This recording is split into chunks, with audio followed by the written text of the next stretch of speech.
Hey guys, welcome back to your at-home workouts for week 2. So here's what we have going on. This is week 2, workout 1. We're going to do 5 rounds of 5 lunges each leg, 5 push-ups, and 5 Supermans. So I'm going to have Abby come in here and let's first demonstrate the lunge. What she's going to do is take a nice big step forward, ensuring that her knee stays stacked over her ankle. She's going to drive up through her heel and stand nice and tall. So a couple things that you want to avoid, that when you're doing these lunges that you don't lean forward, causing your knee to get shoved out over your toe.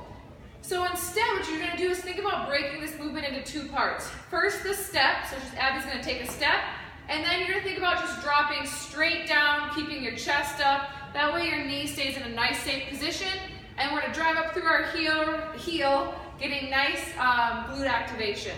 So we're going to alternate legs. So Abby's just going to do a couple reps for us. She's going to do 1 on the left leg, she's going to switch and do 1 on the right leg. And you're going to alternate until you do 10 reps total or 5 each leg. After you've completed your 10 lunges, you're going to move on and do 5 push-ups. There's a couple different ways that you can do push-ups. The most difficult progression would be doing push-up on your toes. So I'm going to have Abby demonstrate what that looks like. Again, I want you to think about putting your feet together and squeezing your butt, just like we did in that plank, relaxing in between your shoulder blades. And from here, what Abby's going to do is kick her elbows back, so it's about a 45-degree angle off of her rib cage as she lowers her chest to the ground. And back up.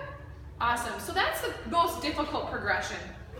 The next most difficult progression would be to lower yourself on your toes and then to come back up on your knees. So again, you want to think about this movement being 2 separate movements. First, she's going to go ahead and just lower her chest to the ground on her toes. Then she's going to place her knees down and come back up. What we want to avoid if we do this modification is this worming effect. So that's why it's important to make sure that we chunk it down into 2 movements.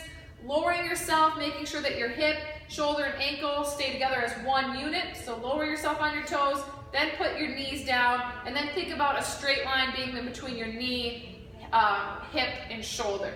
So that's going to be the push-up. Now, if that's still too difficult, you can either stay on your knees the entire time, but actually a modification that I like quite a bit better just because it has a little bit more core stability involved would be if you could find an object that puts you up at an incline. So we have boxes here, but maybe you have a table, a chair, your stairs, something that would put you at an inclined position. So all the same principles to the push-up apply, feet together, butt squeeze. We're still going to kick our elbows back so they stay about 45 degrees off the ribs as you lower your chest to the object. So this would be another way that you could also modify the push-up at home too. And then lastly, the Superman. For the Superman, you're going to lay on your stomach on the ground. You're going to act like you're Superman. Feet together, butt squeeze. I want you to think, instead of bringing your hands and legs up to the ceiling, I want you to think about reaching your hands to the front wall and reaching your legs to the back wall. So Abby's going to do that. And she's just going to pause for 1 to 2 seconds at the top. Awesome. So again, guys, 5 rounds, 5 lunges each leg, 5 push-ups, 5 Supermans.